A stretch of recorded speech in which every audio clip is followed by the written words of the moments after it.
All right, good morning. I think everyone is here, and it's 9 a.m. We will get started, and if you will please join me, we'll have a prayer and a pledge of allegiance to the flag.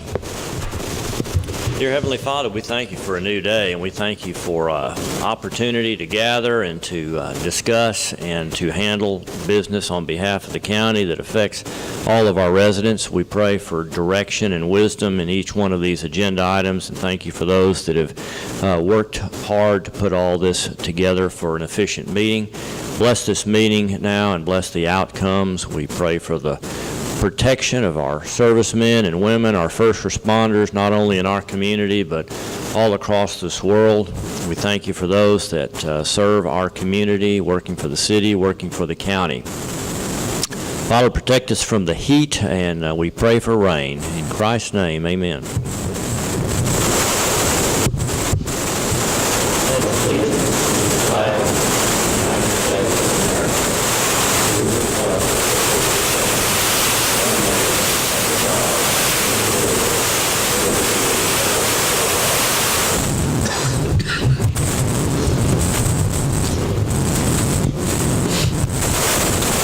For the record, today is the 23rd of July, 2018, and it's just after 9 a.m. This is our second regular meeting of the month. We'll begin with item number 1, our time for public comments. If there are any, I don't have any requests to speak, but is there anyone that would like to address the court at this time regarding non-agenda items? All right, if not, I'll move on to the approval of our minutes from the last meeting on item 2. This was our July 9th meeting 2 weeks ago, approved minutes from that meeting. Motion's made by Commissioner Applewhite for their approval and a second by Commissioner Parker. All in favor, say aye. Aye. Opposed? None. Item 3, a report from our road engineer, and Philip is standing in for Roger today. I understand his daughter got married over the weekend. Is that right? Okay.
Two of them, yeah.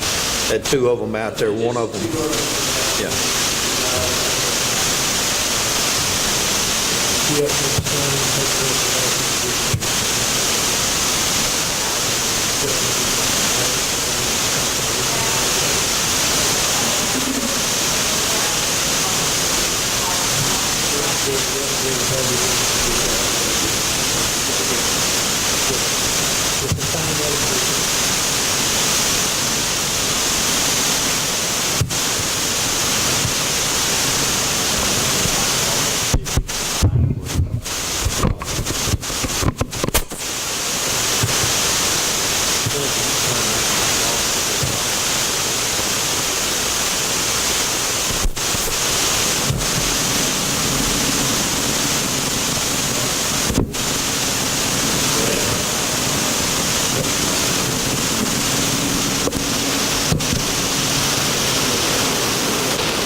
Said that TxDOT did approve those two roofs.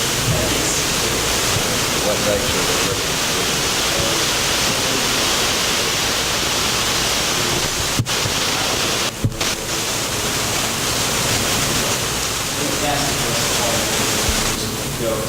Yes, this is what we did, these floors that we did, and stuff like that. There's more paperwork involved in it.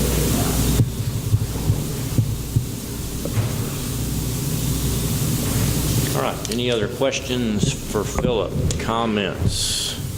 Discussion? Okay, thank you, Philip. You want to move on into item number 4. Are you prepared to discuss and review with us what we're going to consider selling in the way of surplus road equipment?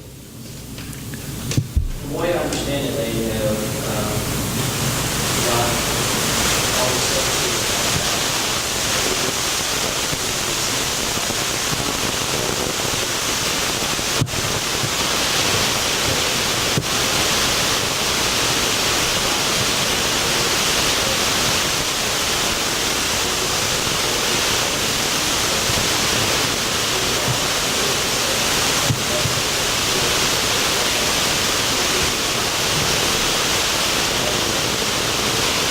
What is the plan to list it all with auction express? In this case, we set a reserve on any of that stuff, unlike the others, we set the final price. That's right. Well, I think that if you all establish what those prices are, and try it, if you can achieve it, great. If you can't, then we'll come back and decide whether or not to accept a lower amount.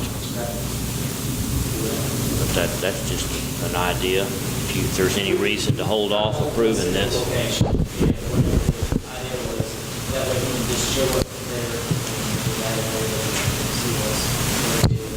We got this tractor started, got it up in the barn now, and the rats have eaten all the wiring up, so they're going to do some rewiring in there, but it's not a big cost, I think,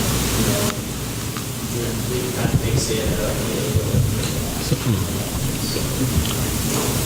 it's my understanding we do not want to sell that shredder with it, right? I think it was just the tractor, so that's a pretty good shredder. I don't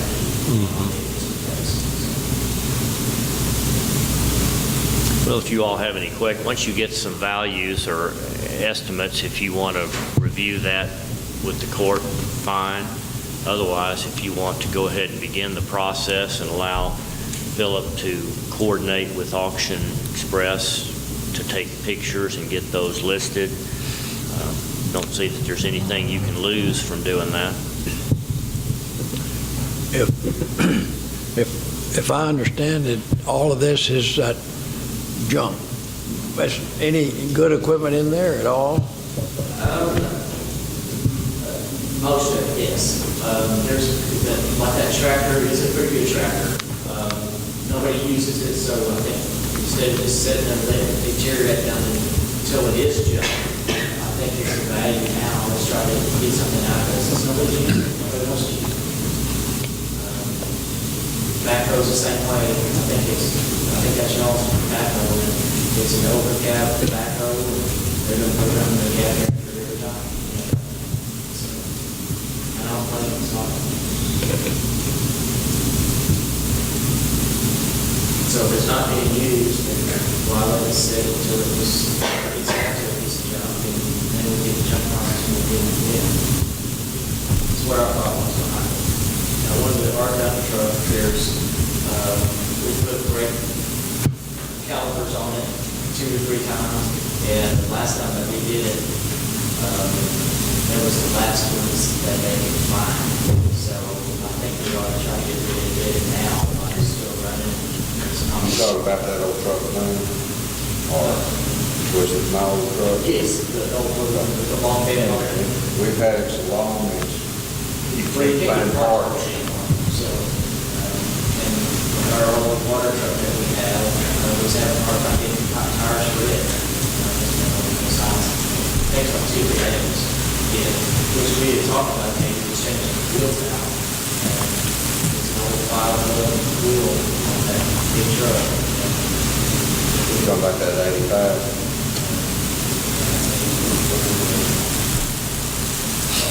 The old water truck. The old truck.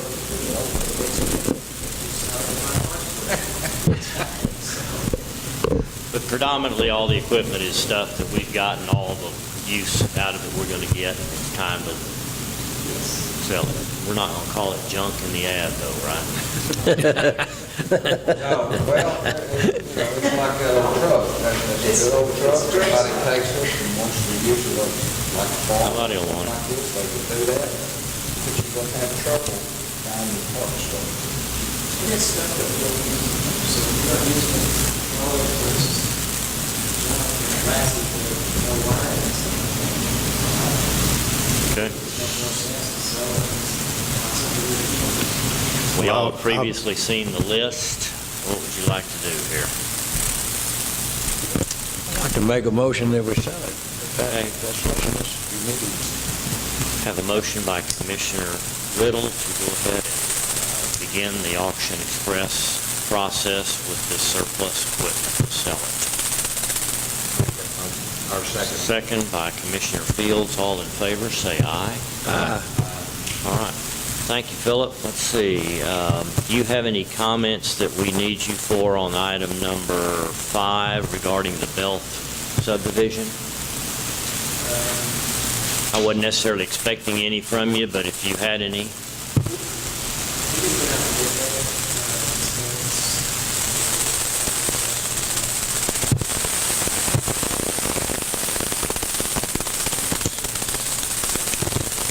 Well, we allowed her to deviate the width of the road down to 20 instead of the specified 24 in the subdivision. She's going to, at some point, add an additional 2 inches of base at the time she puts the seal coat on top of that.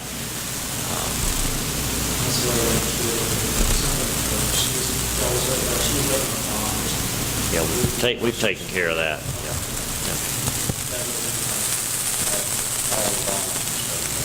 Okay. Well, I'll move on into that item. If there's nothing else that you have to add on that Belf subdivision, we thank you for your report. All right, item number 5, consider and possibly approve the plat for the Belf Addition subdivision. And this is one we've talked about on a couple of different occasions. I have the plats here. They've been signed, notarized. It's my understanding she's provided the necessary documents to complete this process. She has put up, in lieu of a bond, she has put up actual cash with the court after measuring the road times the $12 that we had previously approved for her, which was the old original dollar figure prior to the time that we adjusted that. So that money has been turned over. I believe she has satisfied the requirements of her subdivision. Approximately 14 acres there, 10 lots.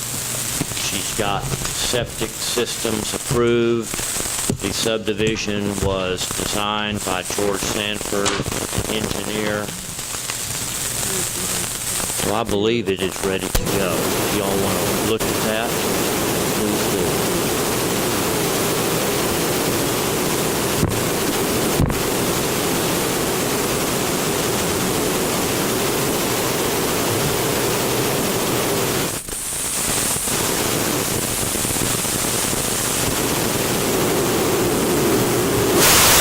Turn it off for a second, Jimmy, and we'll turn it on when we need it. Hey, she gonna come back for 2 years or something. I'll make that motion to approve. Motion's made by Commissioner Applewhite, Second. second by Commissioner Parker. Commissioner Fields, do you have any comments to add about this? I know you're pretty familiar with this subdivision. Yes, it's one of those situations that, these are very beautiful lots down there. And she started on this really about 10 years ago, and she finally got all the land purchased and everything about 2 years ago. And she is going to come back, everything's bonded. She's going to come back and put 2 more inches of base, so that'll make it up to 8 inches. She got 6 up there, and then it'll be seal coated twice. And each one of the lots are acre, 2/10, 3/10, something like that. So these are very beautiful lots, and I think it'll be a great development. And the road is 20, the surface, the riding surface will be 20 feet. The road going into it's about 8 or 9 feet. So I think they've done a great job with it, working on it. Our environmental officer is here if you have any specific questions regarding the septic systems here. Okay. If there's no further discussion, I'll call for a vote. We've got the motion, the second. All those in favor of the approval of the Belf Addition subdivision, and just for your information, this is also going to be referred to as the Point at Lake Bob Sandlin, if I got that right. Her documents do not indicate that. We are approving it as the Belf's Addition subdivision. If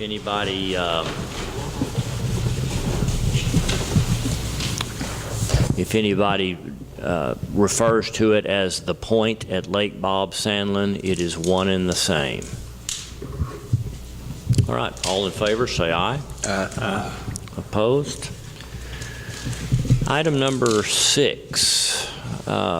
This essentially begins the discussion on this topic. This is a significant item. This would involve a change to a policy that was initiated many years ago, maybe 30-plus years ago, and the concept was brought up during our budget discussions by Judge McNutt.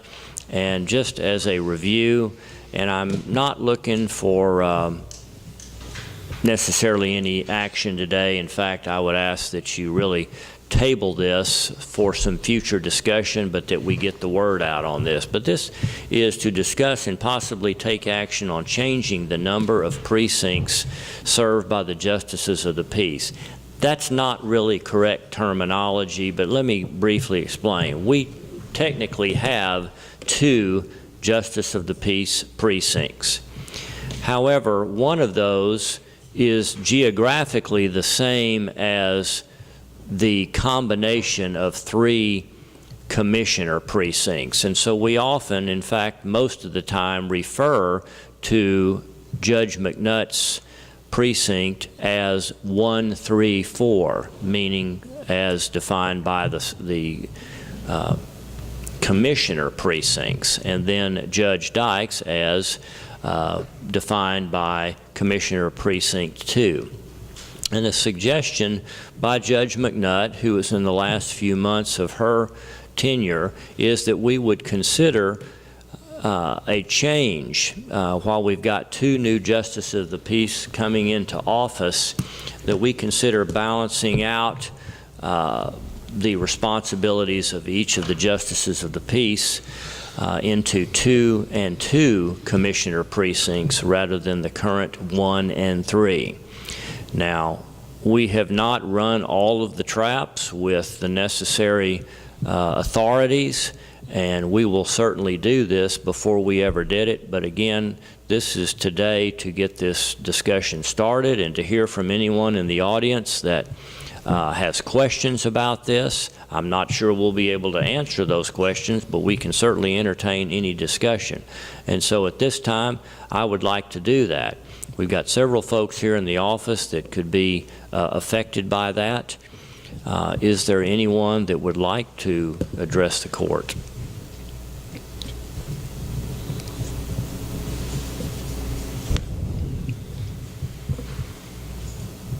Okay.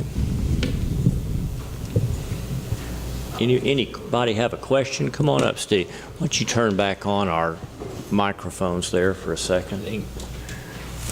Steve Agan, as you all recall, will be running in the general election in November for one of these offices. I have really no question. I just like to make a comment. When this does go forward, if it goes forward, I'd like to suggest that take into consideration the new JPs that are coming in. For instance, myself, Tony, Tracy, we live in a precinct 4 at the moment.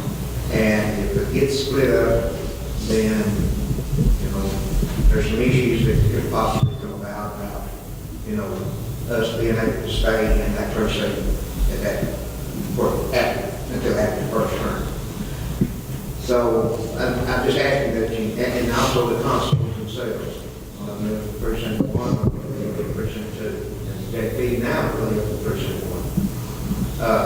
Just take that into consideration when this comes about. I know the Justice Department's going to have a lot to do with it. That's the only thing I have to say. Yeah. And Steve, we know, or I know at least, I've looked at this enough to know that whoever wins the election will and currently does live in Precinct 4, at least Commissioner Precinct 4.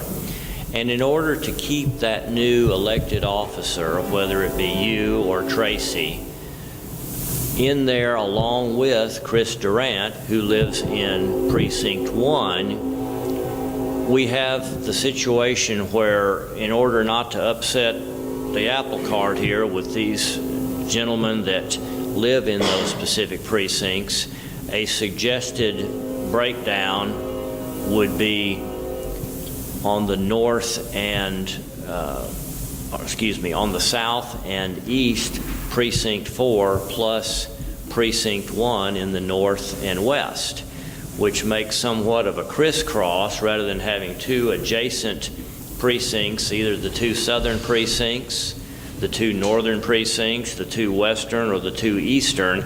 Here we have a situation where you could have your precincts crisscrossed like this. And I believe that that would keep everybody able to live in their same present homes and still be able to work together, whether it's 2 and 3 and 1 and 4.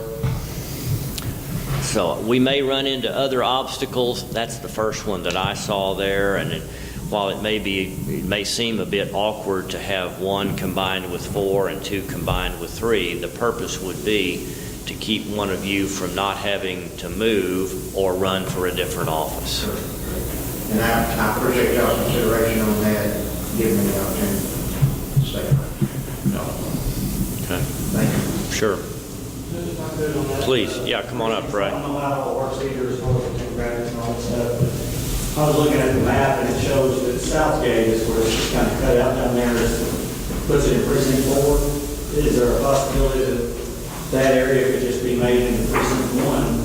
That way you can still stay north with 1 and 3 and then south with 2 and 4. I mean, you just have that little section down in the Southgate area that would now be part of 1. And then that would be the same thing as far as keeping everybody where they're supposed to be. Well, from my experience, which is not much, referring back to the census 8 years ago, we have to design the voting precincts based on the population, and we couldn't make a change based on just convenience. Now, I think it would be an awkward situation to have the two JP precincts differ from the geographic boundaries of the commissioner precincts.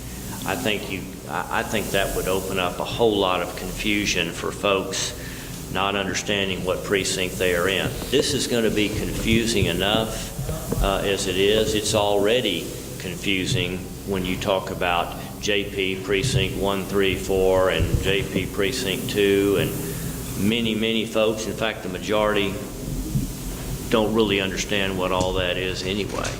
But I understand what you're saying, and that would make a logical potential fix there, but I'm not sure that we can do that. But as the process goes along, I know I'm certainly open to anything that would make this process as simple as possible.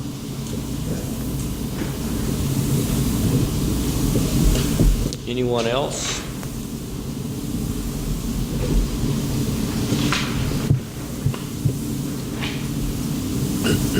Well, is there, go ahead.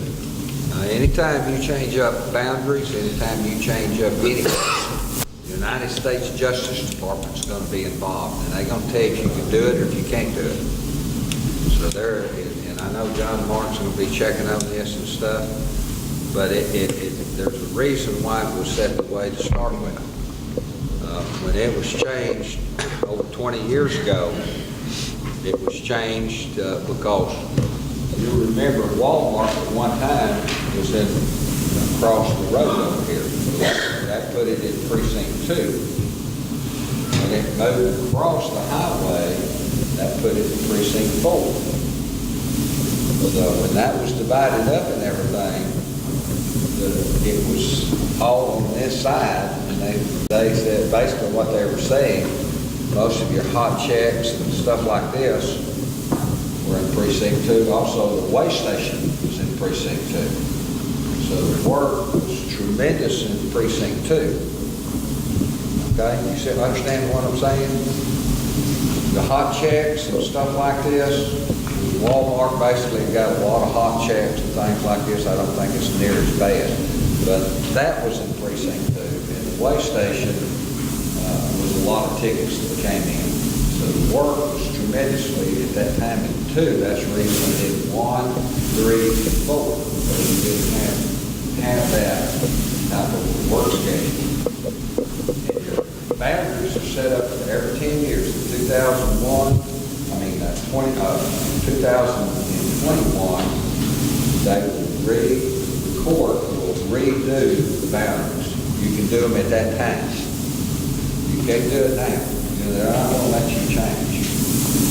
This block down here, the law says that you must have your elected officials' office in their precinct.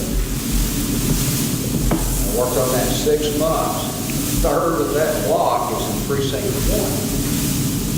Where Kay's office is at, that's in precinct 1. The middle of that building is split right in half. It took 6 months. It affected no voters. Nobody lived in that block. But it took over 6 months to get this okayed by the Justice Department. So it gets complicated. I'm just telling you, get ready, because it's going to get a little more complicated than you might suspect. And changing boundaries is another thing. And also, the Justice Department will get involved in a lot of different things in it. And they'll just ask for clarification what you plan on doing with it. So it's a whole lot more to it than just drawing in lines and saying this and this. Because the government, federal government's going to be involved in it, and they're going to tell you, yes, you can do that, no, you can't. And then you'll have to figure out something. So it's going to get complicated. But if the court decides to do that, I assume they can do whatever the Justice Department says, okay, you can do that. But I know it was really complicated. It got to be a lot more complicated than I thought. But I just want to kind of let everybody know there's some things you have to deal with when you're doing new lines. And as the judge said, you want to get as close to that 25% as you can when you redo the lines. And this next court will be involved in doing lines. Okay? Because you gotta have them, you gotta be working on them. In 2021, you'll get your lines done, the court will vote on it, and then that will be your new lines. Is there anybody that disagrees with this concept of redrawing these JP precincts?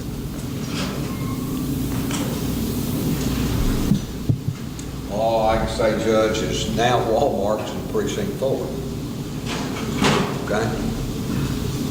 Where used to it was all in 2, and that's the reason the change started, but now that's Things are different now, 30 years later. So, Yeah. you just have to look at it and see what you come up with, but it can get very complex. Well, here's what I might, if you're going to do anything in the way of a motion, I would suggest that that the motion be to begin the investigation process with the legal authorities that will control this decision. And I believe that my opinion would be that this would go into effect at the time that new precinct lines are drawn, if that happens after the census and as we redefine these new voting precincts. So if you want to just table it now for some future discussion, we can do that too. I'll make that motion, What's your motion? that we go along and find out all the Begin the legal investigation process as to what will be required. Okay. Motion by Commissioner Riddle to begin the investigation process on the combination of these precincts to redraw JP precinct lines. I'll second it. Second by Commissioner Parker. All in favor, say aye. Okay, well, I'll keep you all posted, and nothing will be done without full disclosure. All right, I'm going to help these guys conserve their time, I'm going to jump down to item number 10 and discuss a couple of KBRO items. Item number 10 is to consider and possibly approve a contract with KBRO related to internet security and their KBRO internet system, which we would propose to begin in October with the new budget year. Sean, I don't know if the timing of that would match up there and if there's still some things that we need to discuss, but we had brought this up during budget discussions, and would you maybe give us a reminder of this and what you know at this point related to going to cloud-based internet with net data, and if this is dependent upon that time frame, and then what the additional cost and benefits are to going with your new internet security program? The primary reason that we proposed KIPS was because of how complex the attempts and attacks are for cybersecurity. We have, as a matter of fact, the day that we had the meeting, I left that meeting that day, and we had a particular entity that was a city that had an attempt to, through a virus called TrickBot, where they tried to transfer $60,000. Fortunately, we caught it quick enough to contact the bank, though the money was lost. But the problem that we have is the systems that you have in place now are great in the bottom. Firewalls can range anywhere from a few $1,000s to $250,000. And so what we did is we designed a system, and so we provided ourselves, or you guys, a service, and put on the table a system that will essentially give us the features needed to protect you better. Obviously, there's no guarantee when it comes to cybersecurity. There are always evolving, there's always new changes. But if we have these systems in place, it would help do a much better job of protecting your network. They have a lot of features that we've covered in our meeting that we just don't really have. And so, if you end up going to the cloud or whether you don't with that data, it's not going to make a lot of difference. The main benefit here for you guys outside of security is the fact that you will not have to buy antivirus or firewalls anymore so long as you have the service with us. So you won't have those meetings where we're trying to decide which one to buy and how much money to spend this year based on what the new technologies are and the problems are. We provide that for you through this service. In a nutshell, that's effectively just a refresher of what we've done. As far as the cloud system goes with net data, that's obviously a discussion that we need to have. You do have an end of life on that particular system coming up this next fiscal year. So, Judge, did you get the email from Dustin Ballard over at net data that showed you the differences in money, whether you kept the server here or there? If he sent it, I haven't seen it. Okay, I do have a copy of it. And it was what I expected. It was basically over the life of buying a new server like you have been. It's just a few $1,000s difference over that time period. It is a lot less maintenance on everyone if they have it through the cloud, but of course, there's pros and cons. If you use it, if you go to the cloud, then obviously, like I talked about before, if you lose internet, you lose access to everything as far as being able to work. We did talk with Suddenly, per your request, Judge, and found out that we could upgrade their internet speeds for really a pretty marginal price. It's really much better system. I definitely recommend we go that route. Obviously, those are things that we can discuss as well. But as far as voting today goes, the system that we're proposing is to allow us to get you protected early. We include some discounts, and there's some numbers there. And if you were ballpark before discounts, it's about $30 a computer before each month. Let's see. Yeah, so do you have the documents that I had in the meeting? I didn't bring them now. Okay, I don't have a lot of copies, but this is just what we had, so I'll give this to you. Well, you can, why don't you hang on to that with you? And we've all got copies of this. If you need to refer to those notes, to hit those high points. Hey, Judge, yeah. one thing that I've come across, I don't know how this is going to when it's under the 50, you have to be, as long as this is under 50, it's more than $50,000. You have to go out. Yeah, this is not a $50,000 issue. So our proposal, the way I was thinking, was trying to be budget conscious, was to manipulate the contract we currently have, we have the that allows us to make an amendment to it. And so what I propose is instead of spending $18,000 a year on hardware, computer hardware and software, you roll that into security and then make a smaller budget for that particular item. Because the systems that we've been installing over the last several years are just lasting a little bit longer than when we first implemented that policy. Does that ring bells? Okay. I did include a 20% early upgrade discount, but the bottom line increase for the budget for this particular system was $13,892. And that's Back to reducing the number of computers. Yes. So Yes, it is. And that brings up a question. Sure. Many of these computers, like my computer, I don't need that security. Why do we shouldn't do it in every computer? Why? There's got to be a lot of other people in the county like mine that I don't need a security. Well, you do have certain regulations as far as the state goes on what type of security that you have at your office, but you're right. Your particular computer could be something that can be removed from the list. If you wanted to, you could just buy it from antivirus. We're talking about as a whole, the primary, the network here and the sheriff's office particularly. So here in the annex, of course, in the JP offices and elections office, all of those departments do need this particular thing. And if not, it doesn't, either way, it wouldn't really make that much difference as far as money goes, because if we don't discuss this, then we do have to discuss looking at firewall options.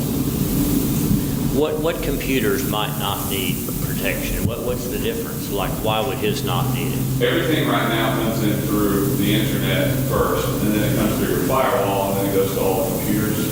And so the satellite offices, mostly your guys' office, that are not connected to the primary network here are the ones that are not included. How many of those kind of computers do we have that are not connected to the main network? Less than 5 probably.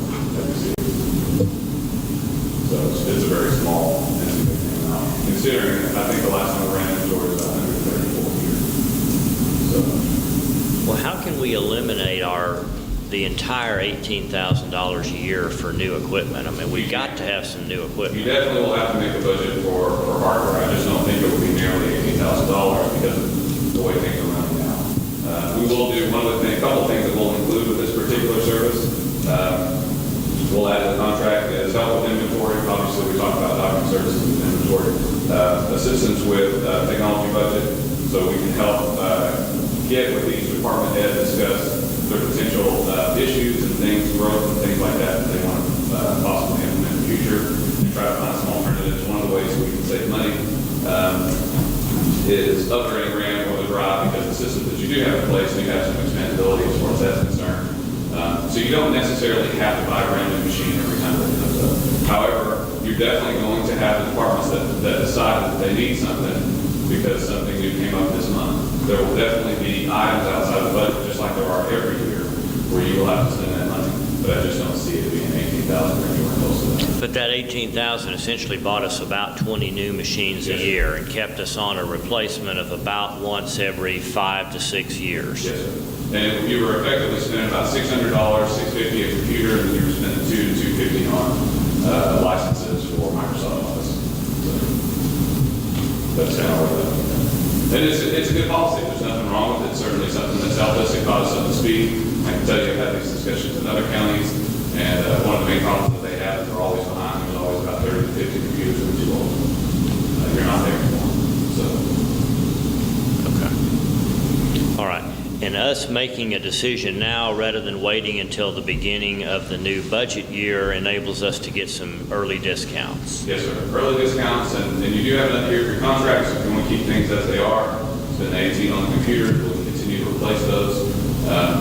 But it does help us because we are taking this system out of place, and I want to get you guys protected sooner than later. It helps us both. I certainly don't want to see anything happen. I don't like scare tactics, so I'll spare all the horror stories, but I'll just tell you, this makes our job a whole lot easier to protect you. We have had some viruses here that have given us a lot of trouble. Yeah, in the last 2 years, hit a couple of those high points just as a reminder. And as I recall, and not to put blame on individuals, but these have been, these problems have been led into the county just by, somebody clicking the wrong button. That's true. And one of the things that is in this particular service is we do provide a class for the county employees every year to try to make them more aware, to help them understand whenever you get an email, is it actually from Judge Brian Lee, or is it a spoof? Is it something that's not legitimate?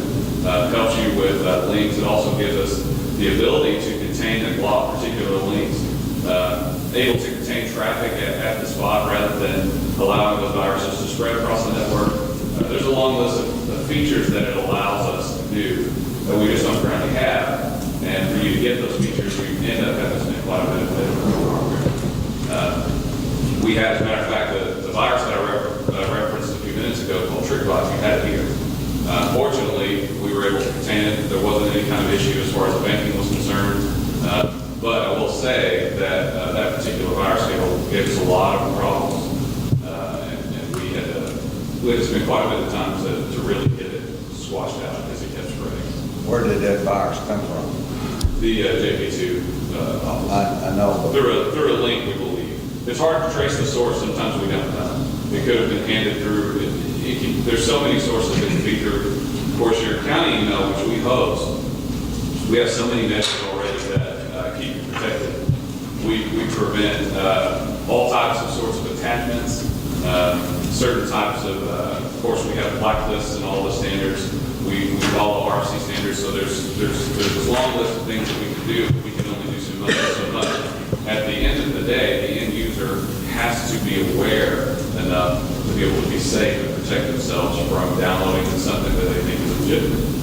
Obviously, we can put a stop to a lot of that, but then of course your daily functions and work is going to come to a halt as well.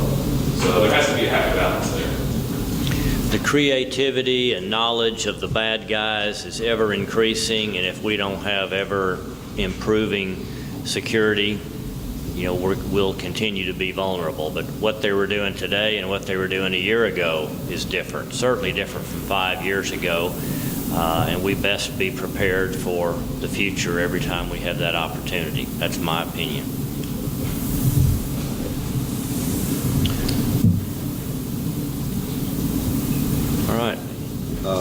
this judge consider a possibly approved contract. I know we have another year, but I'd like to go ahead and tie us into this. Okay. 'Cause I That will know they enable do a us good to, job, and I know they're ahead of the game. I know you're trying to figure out ahead, stay ahead of what they're trying to do to us, and these hackers and everybody else. It just amazes me, the technology and what they're able to do.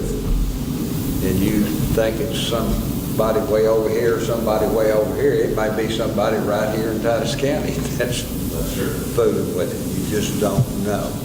But I'd like to go ahead and make a motion. okay, but here's the motion. The motion will be to instruct KBRO to begin the process of getting Titus County on their new KBRO Internet Protection System to begin October 1, 2018 at an approximate budget impact for the 18-19 year of about $13,000.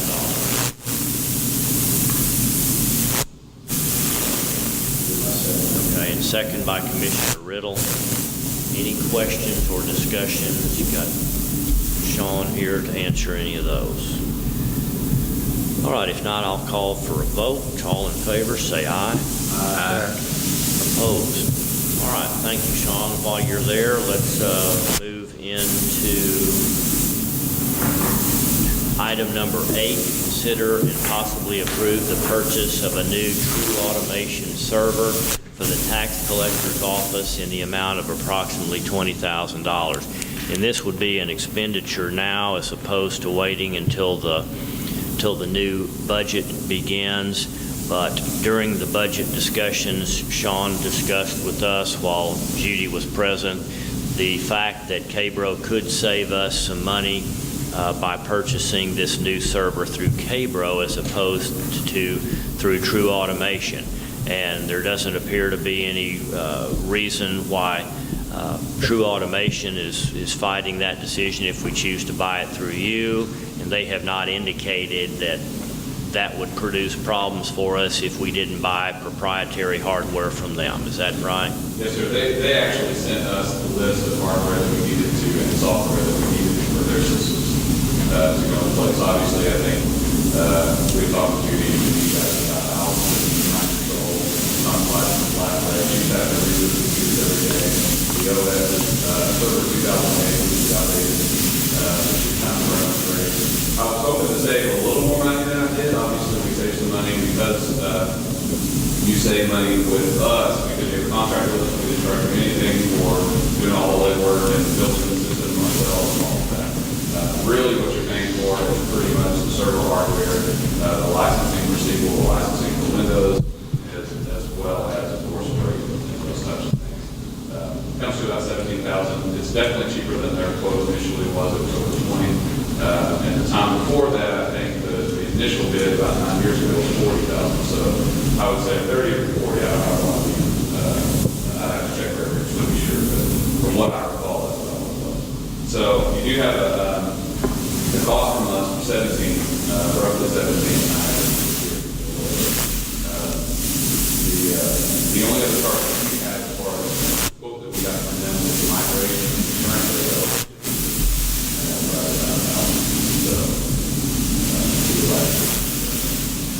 Judy, I know you talked a little bit about this, but how long has it been to do all that? Really gotten bad, I suppose, in the last 6 months or so.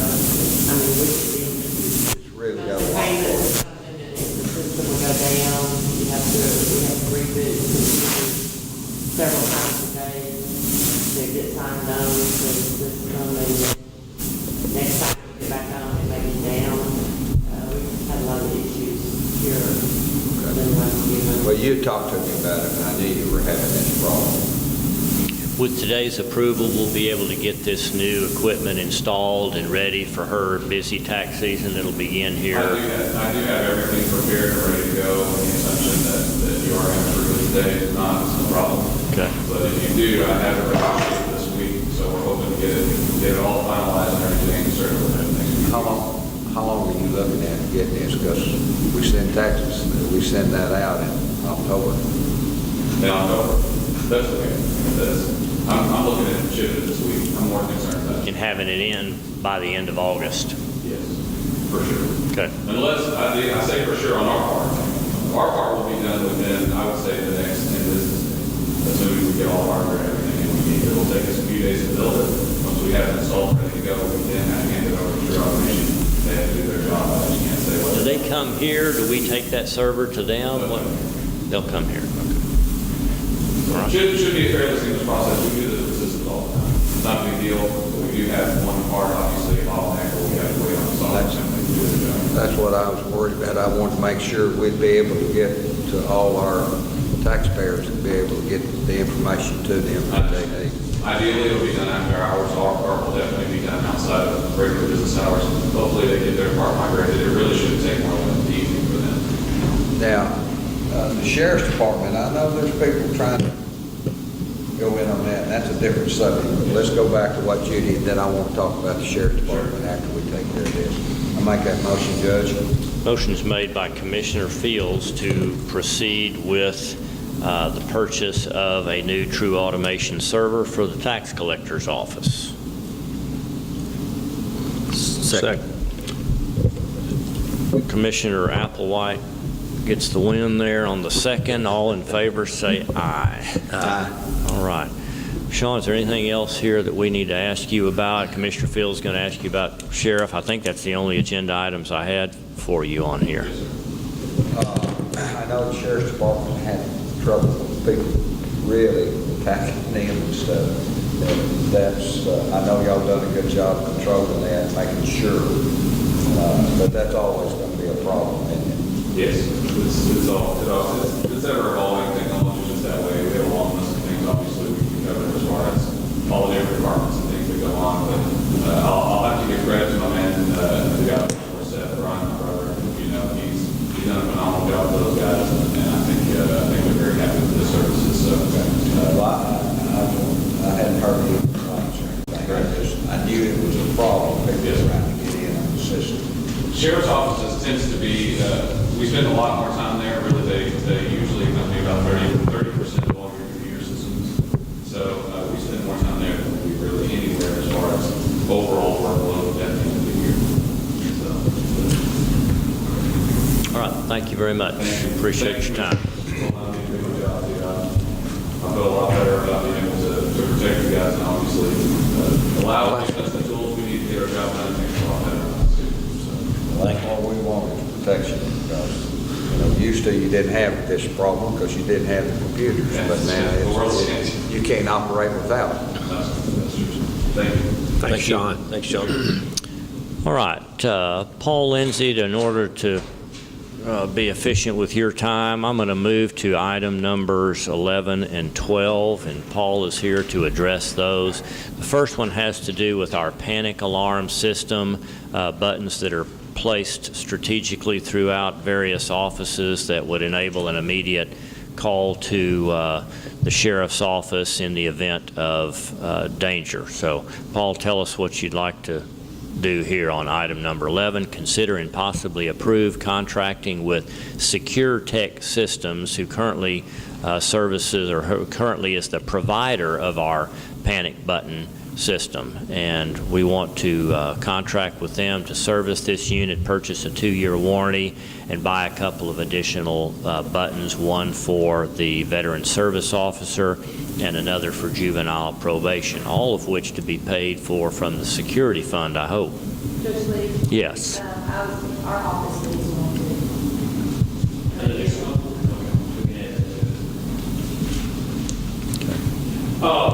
I think you pretty much explained it, Judge. Thank you all for the opportunity to come up here and speak about this. The Secure Tech system is our panic alarm system that allows us to keep these around in different places where they hit that button.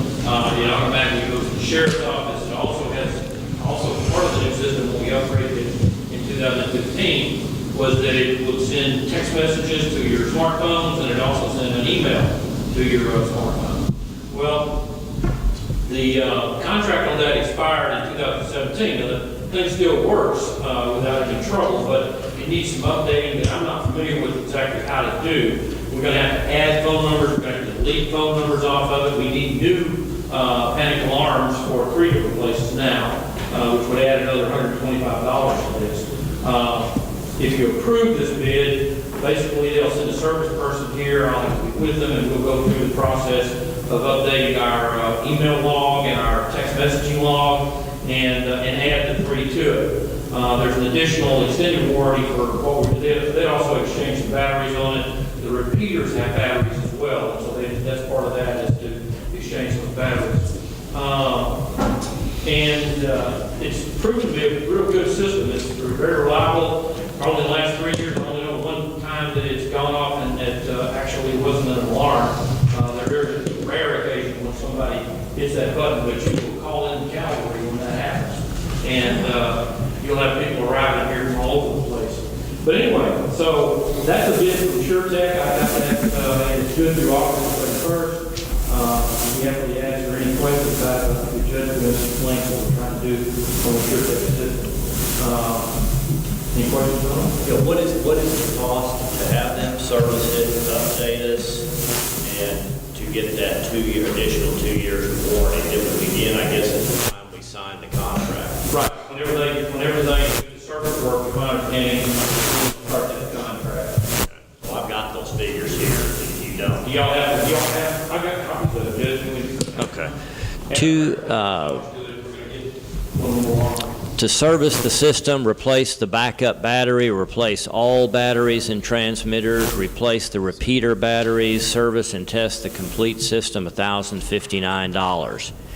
To extend the system warranty for 2 years, $965. And 2 additional duress buttons at total $125 each brought this to $2274.25, and then if we add another $125 button to the auditor's office, that gets you up there to about $2,400. And again, we can use the security funds for this, correct? Yes, sir. And in my knowledge, we haven't lost a single one of these since this all started. So, but we do need some extras. I think the Veteran Service Officer asked to get one down there. Up on the 3rd floor, they hold classes with some of the juvenile probation folks, and usually it's a couple of female probation unarmed officers who sit up there with 5 or 6 kids that are troubled and having problems. And what they had asked to do is to see if they could get a panic alarm there in that little classroom that they monitor. And I think that's an excellent idea. I think that's something. If anybody that doesn't have one, Why was the Veteran Service Office here? I think you had a problem with that.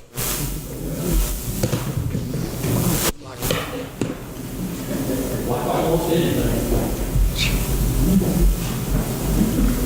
Probably the least protected office of all down there. Right, and walk in there on the street.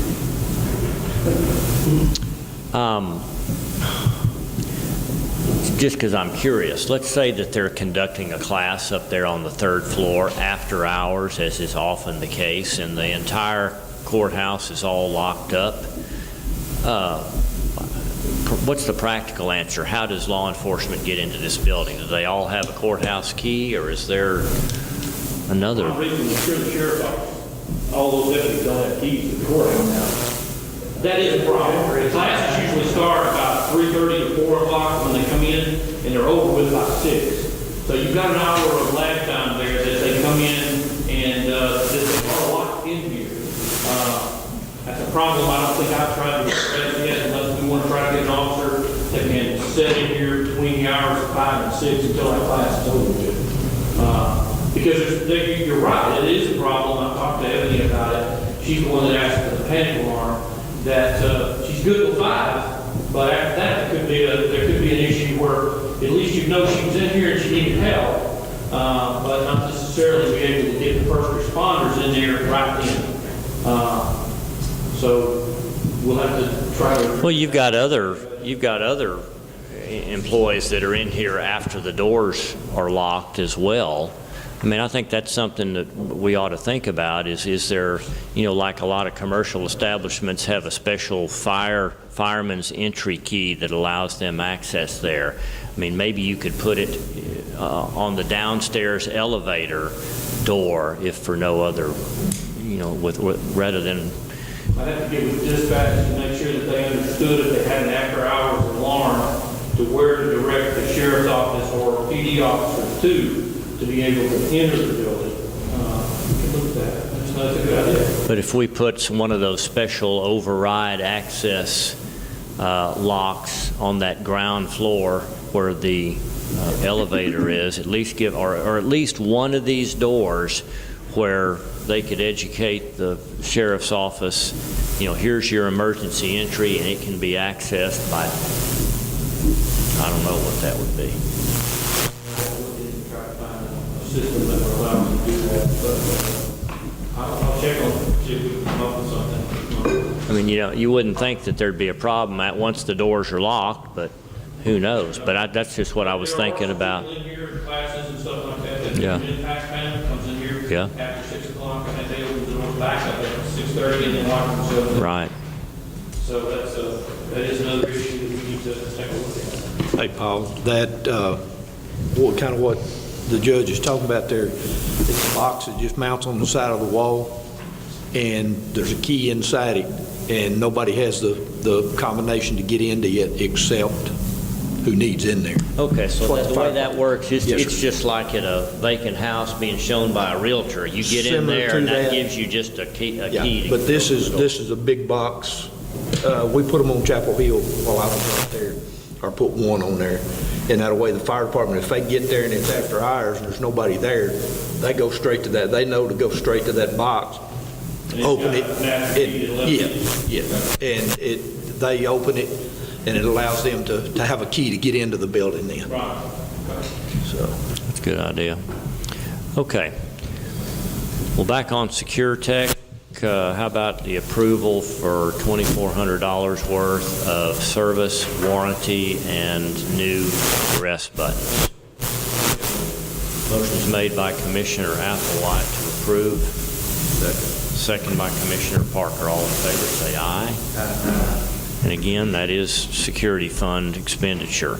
Let's go to item number 12. Paul, consider and possibly approve hiring Newman Electronics to install a door access lock, a remote entry control, and an audio-video recording system to the treasurer's office for $2,479 to be paid from the security.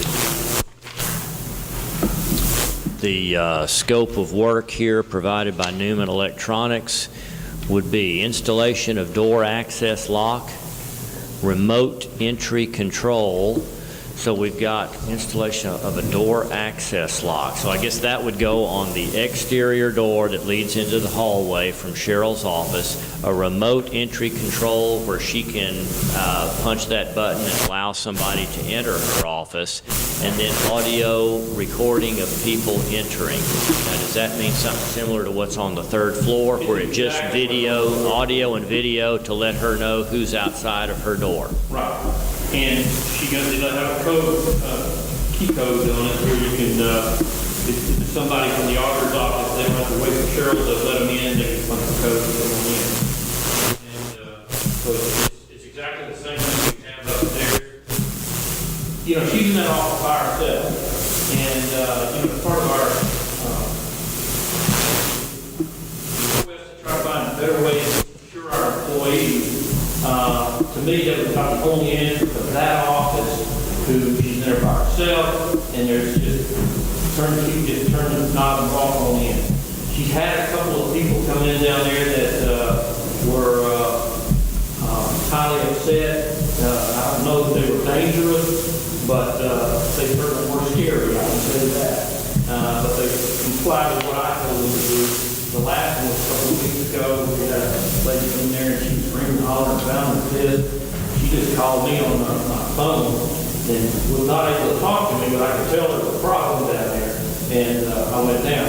So that's one of the things we're trying to do to a lot of the offices around here, to do our best to secure our office workspaces and make sure that we're only letting people in there that need to be in there, not one that's got some other agenda. So it's a good program.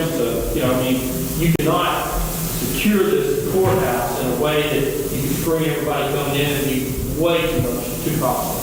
But there are ways to secure the offices, and that's what I'd like to see done in the sheriff's office.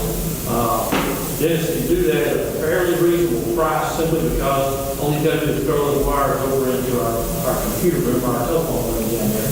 So it's not the same problem that we have with it on the board. So it is a little more reasonable.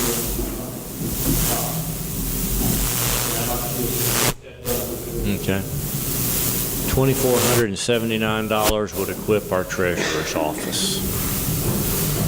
I'll make that motion.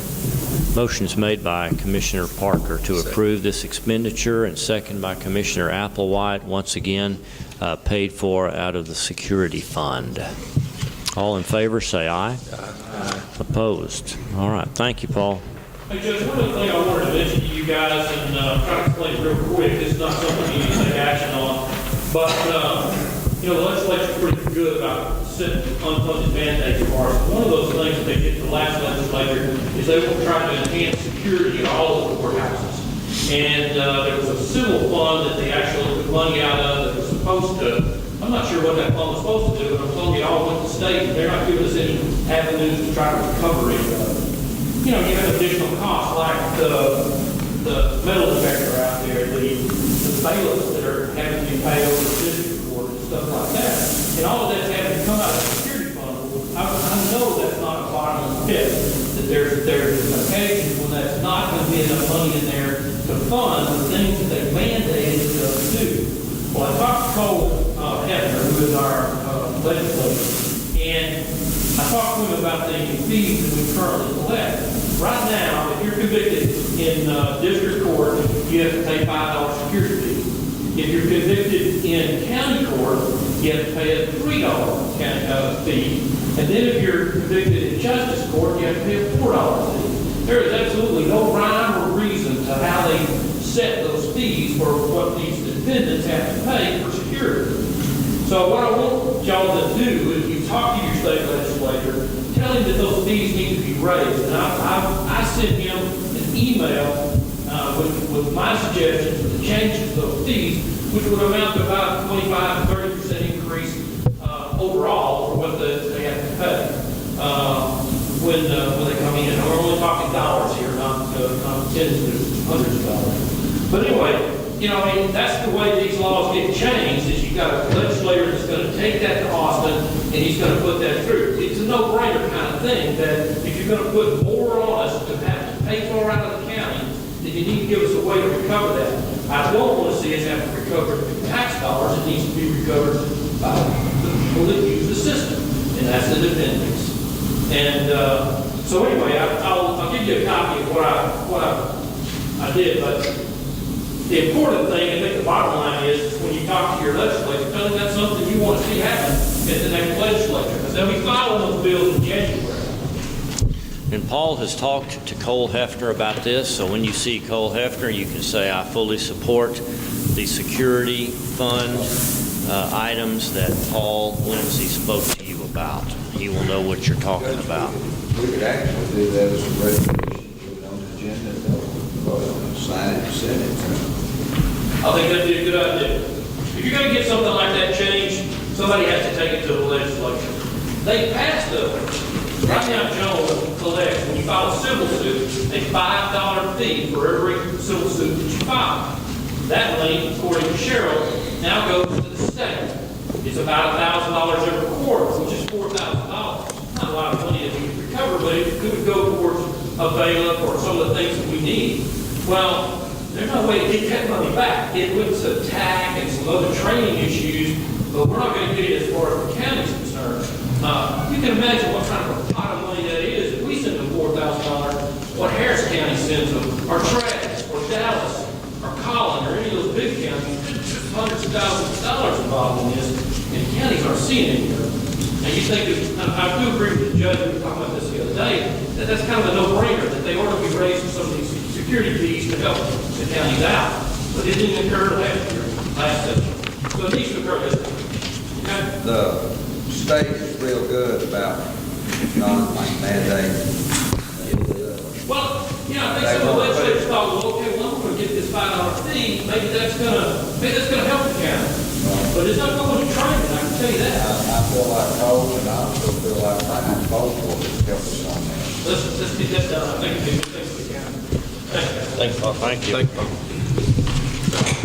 Let's jump back up now to item number 7, see if there's any further discussion on development of a drug testing policy for our county employees that hold commercial driver's licenses. I think Commissioner Parker was kind of looking into this, or do we have anything to discuss today? We prepared to... Brian, the only thing that we need to do is that packet or information that I give y'all that we got from TAC, from Diana, is y'all need to look over it, and we need to set up a time here pretty quick to have a little workshop. I've contacted the 2 people that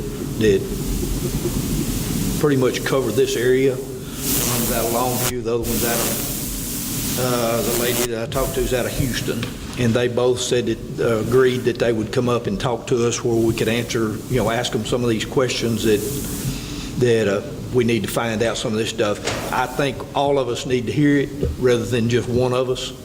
And so if y'all can give me a date, I'll call both of them and try to get something set up for them to come for a workshop.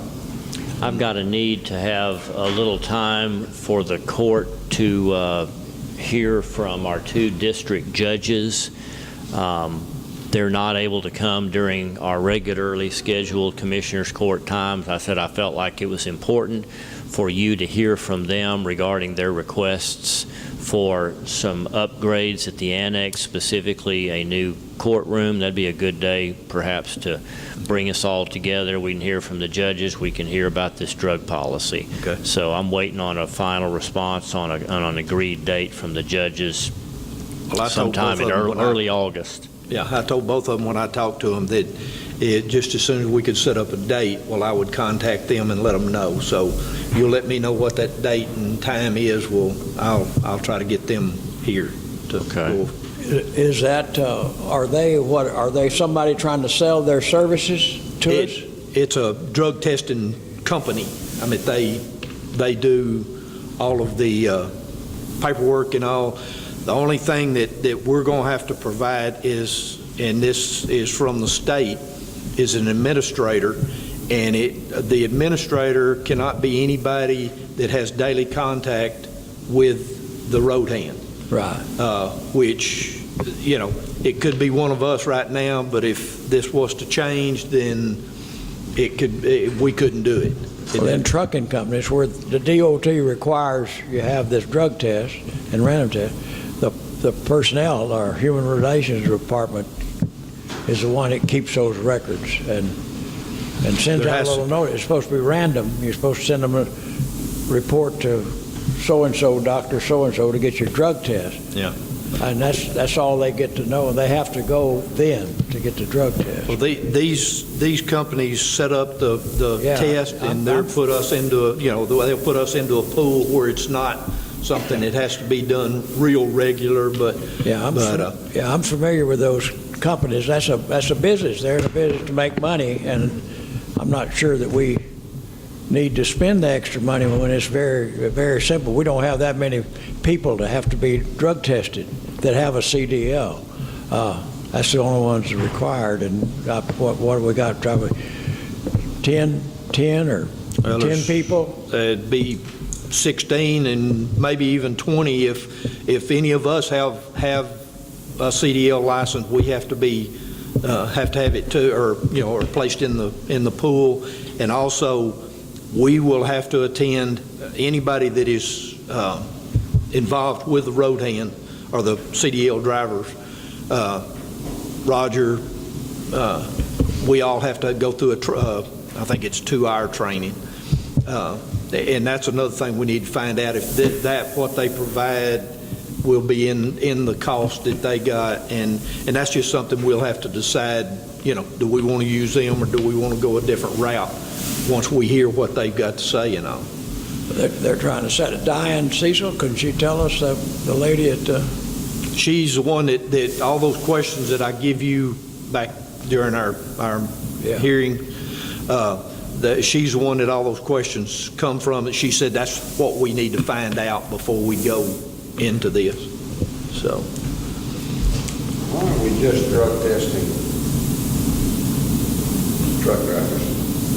just CDL is all that's required. That's Why aren't elected officials everybody drug testing?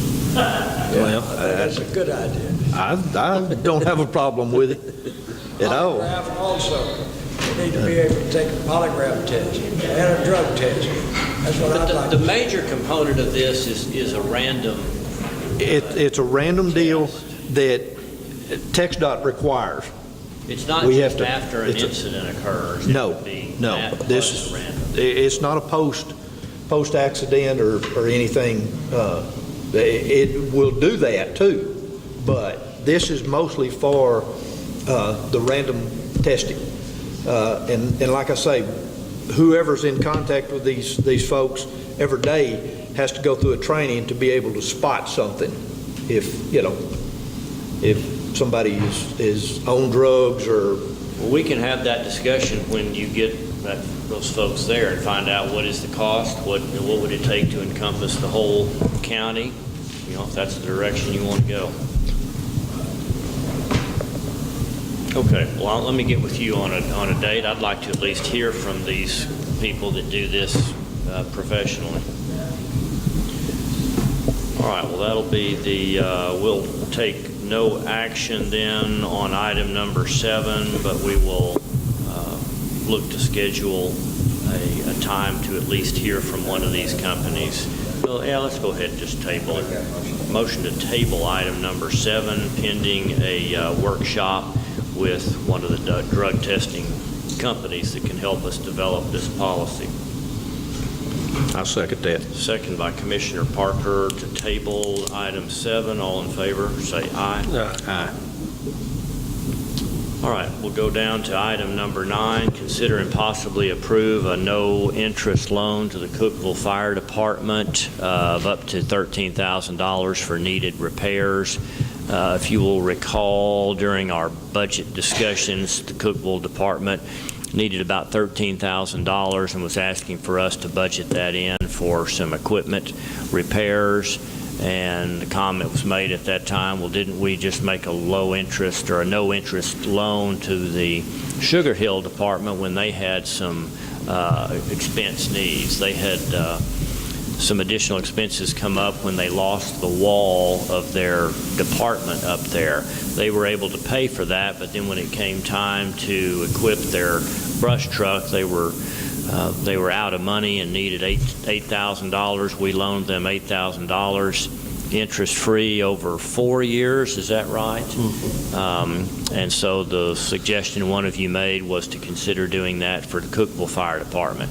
I did send an email to the chief of the Cookeville Fire Department, and he says really they're not able to handle any additional monthly expenses. I'm not sure he understood exactly what the agreement was that we had with Sugar Hill, but he felt like in his email, which I'll forward to you, that expenditures like this should be paid for by the county. So he's not in total agreement with this no-interest loan, but just simply says we're not able to handle any additional expenses. I'd still like you all to consider whether or not you would give them this option should they reconsider. But of course we can't force a no-interest loan on them if they don't feel like they can do that. Now you can always reconsider and just give them this money, but I think we've had that discussion, and that might open up this request on a more frequent basis from the other departments, but you have latitude there. Judge, I certainly don't have a problem with giving them that option if they later on want to come up and say, yeah, we want to go ahead and fix this piece of equipment. Okay.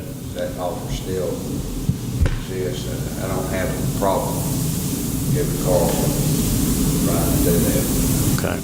Motion is made by Commissioner Fields to offer this no-interest loan to the Cookeville Fire Department should they choose to utilize such to repair their equipment. Anybody want to second that? I'll second that. Second by Commissioner Parker. All in favor say, and I would say that this motion would include we will determine the terms of that note. We did 4 years on $8,000. Let's be flexible if and when they choose to take advantage of this on what the payback period would be. So all in favor say aye. Aye. Opposed, and there's none. Let's jump down now to item 13. Consider and possibly approve adding to the current revision of the employee policy manual. A couple of weeks ago, or did we do it 2 weeks ago or 4 weeks ago, we approved a new version of the employee policy manual. And a very good question came up from some of the folks at the fire department, at the sheriff's office, that were affected by this. Now, this was an approved policy change that we made back on September 8th of 2014 that we did not put into the revised employee manual, and I'm suggesting that we add this page because this is very important to a handful of people that this applies to. And let me just kind of run down what this is. But again, the motion here or the agenda item says, consider adding to the current revision of the employee policy manual a single page here. Not changing any of the terms that are in that policy manual, but simply expanding on something that was not specifically put in the policy manual. And this has to do with those who have associated health benefits along with their retirement and what is the minimum retirement age. But let me just read through this, and I'll tell you the main thing we want to focus on is a grandfather clause that we adopted on September 8th of 2014, a month after we changed the policy. And here was the policy prior to this change back 4 years ago. This is what it was. Retirement from Titus County with health benefits. Employees must meet the rule of 75 with a minimum of 8 years continuous service to the county. That means if they've worked a minimum of 8 years and their age plus years of service equals at least 75, then in such case the retired employee shall be covered by the Titus County Health Insurance Plan until age 65. Spouse and dependent coverage shall be available at the standard employee rate. The change that we were looking at that time was to deal with situations where we had young employees start work for the county and were then eligible to retire at some pretty early ages, sometimes as early as 50 and 49. It was even possible, in which case the county would end up paying all of their health insurance for the next 15 or 16 years. So we made a significant change back 4 years ago, and here's what that change was.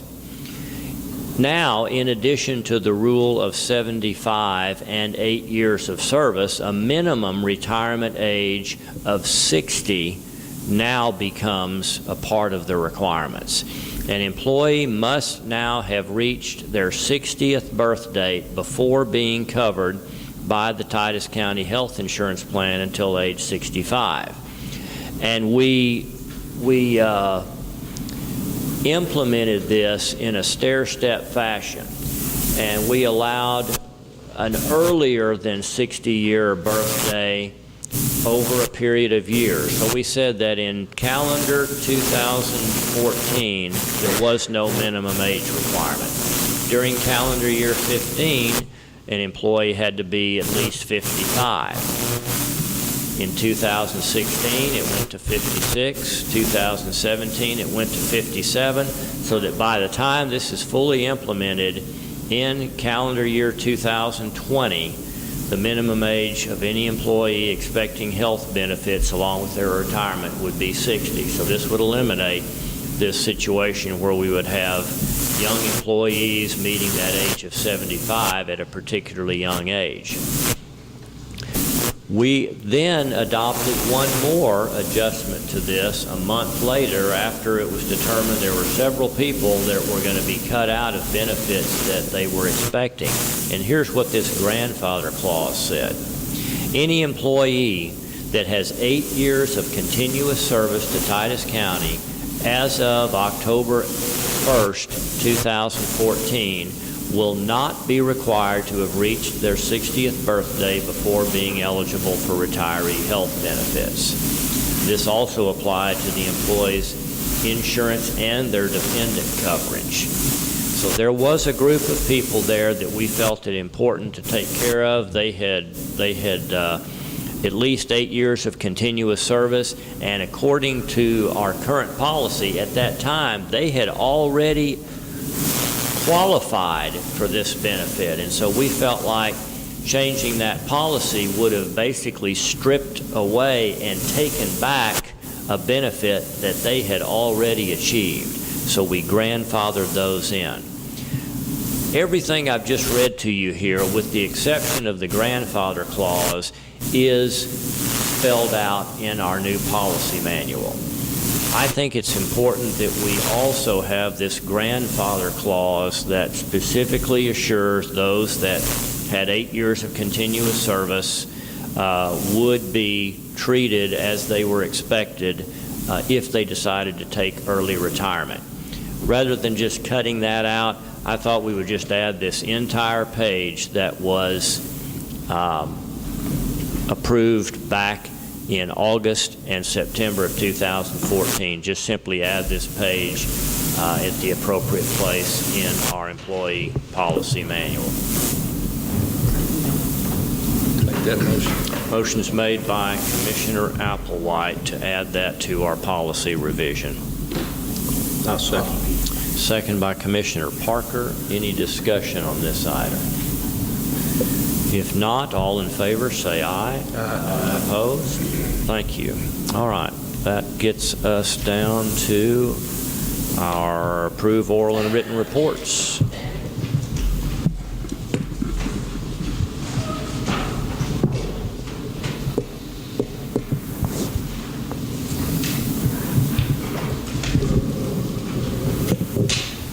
Thank you.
Motion is made by Commissioner Parker for approval and second by Commissioner Fields.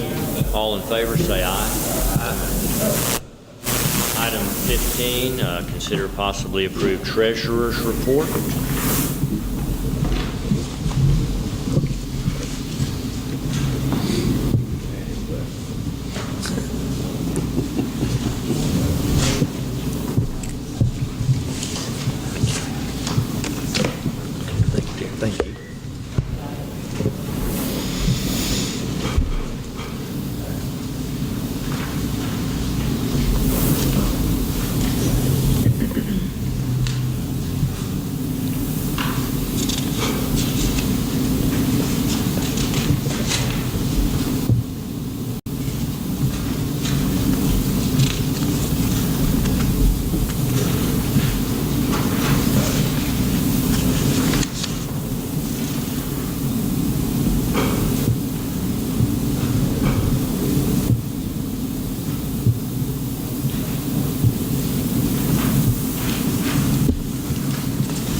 Make that motion.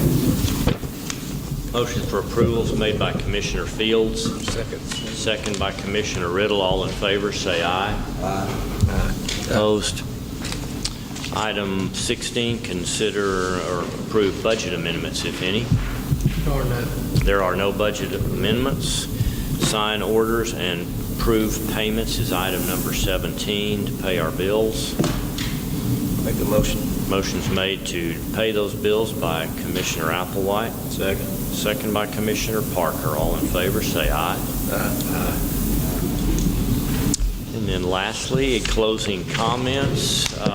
We had a meeting in here last Tuesday with TxDOT personnel. We had our new district engineer. We had two representatives from Atlanta, and we laid out the preliminary plans for improvement of the College and Chapel Hill Road, which included some straightening out of a major curve there, some widening, some improvements to turn lanes and shoulders.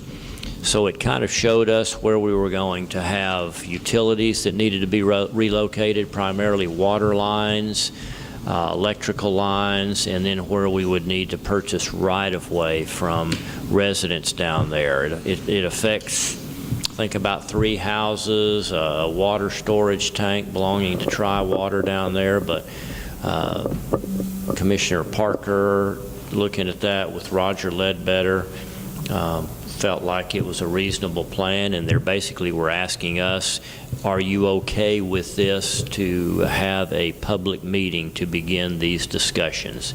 So that will be the first thing that TxDOT does, is makes those drawings and makes themselves available to answer questions for the public that would like to come and see that. And Roger's gut feel was that the $3.5 million we had should probably cover that. So I was glad to at least hear his initial reaction, and that he didn't go, oh my gosh, there's no way we can pay for this. So that doesn't guarantee that it can be done, but at least that was a positive reaction that Roger had when looking at the amount of right-of-way to be provided and the amount of utilities to be relocated. So that was Tuesday. We gave them the go-ahead to set up their public meetings after looking at that. Any comments on that? Feel free. I just might say that they said it was approximately 25 acres is what they would need to purchase besides right-of-way. Besides the houses and the storage shed and whatnot that was there. So that meeting would probably occur after school starts, probably in September. The next phase would be environmental study. I have no idea what they could run into down there, but as we know, we've seen those environmental studies stretch out much longer than expected. But assuming we have a reasonable time frame for environmental studies, perhaps we can be buying right-of-way. Was it a year from now, something like that? That's what I gathered. Later, mid to late 19. And they said hoping that the project could be done in 2021. Okay, that's my only comment. So I'll start there. If you have anything else besides that, okay. That's all I had. Commissioner? No, sir. Commissioner? The only thing, once the environmental study is done, they'll be ready to go with bid, because right now they got money ready to bid out projects, but they don't have them ready. No, after environmental will be purchase of right-of-way, we'll have to. My understanding is that first curve, that little creek there, and that's the main place they're looking at, just to make sure there's not a burial ground or a campsite or something like that. But I don't anticipate any problem. Yeah, a lot of the other, that was the main part. A lot of the other was with just in line with the existing roadway, widening it out. And I want to say something.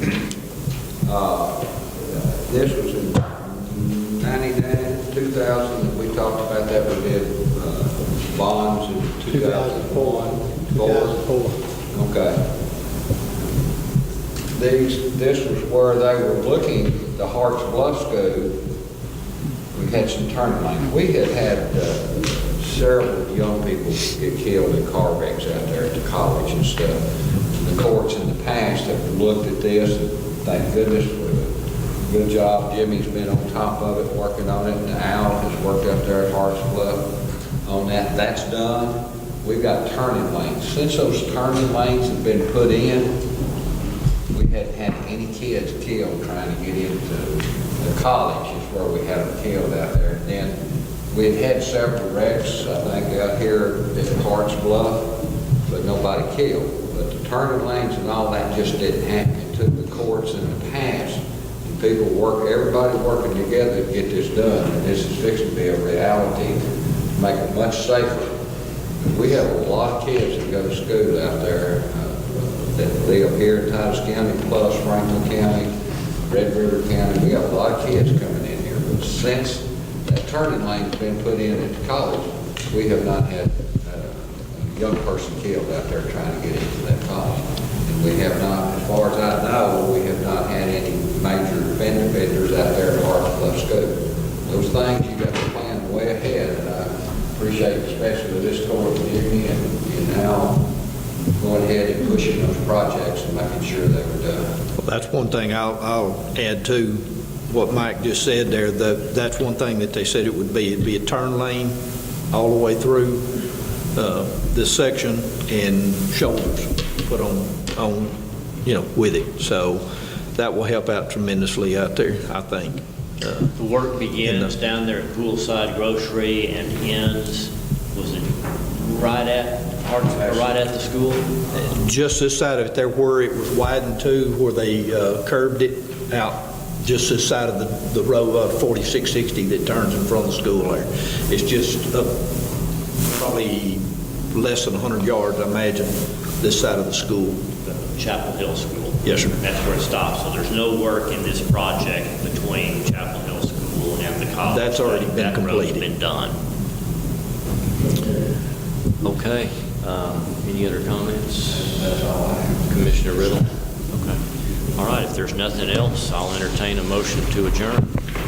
I'll make it motion. Motion by Commissioner Parker, seconded by Commissioner Fields. All in favor, say aye. Aye. All right, thank you, everybody. Appreciate your attendance today.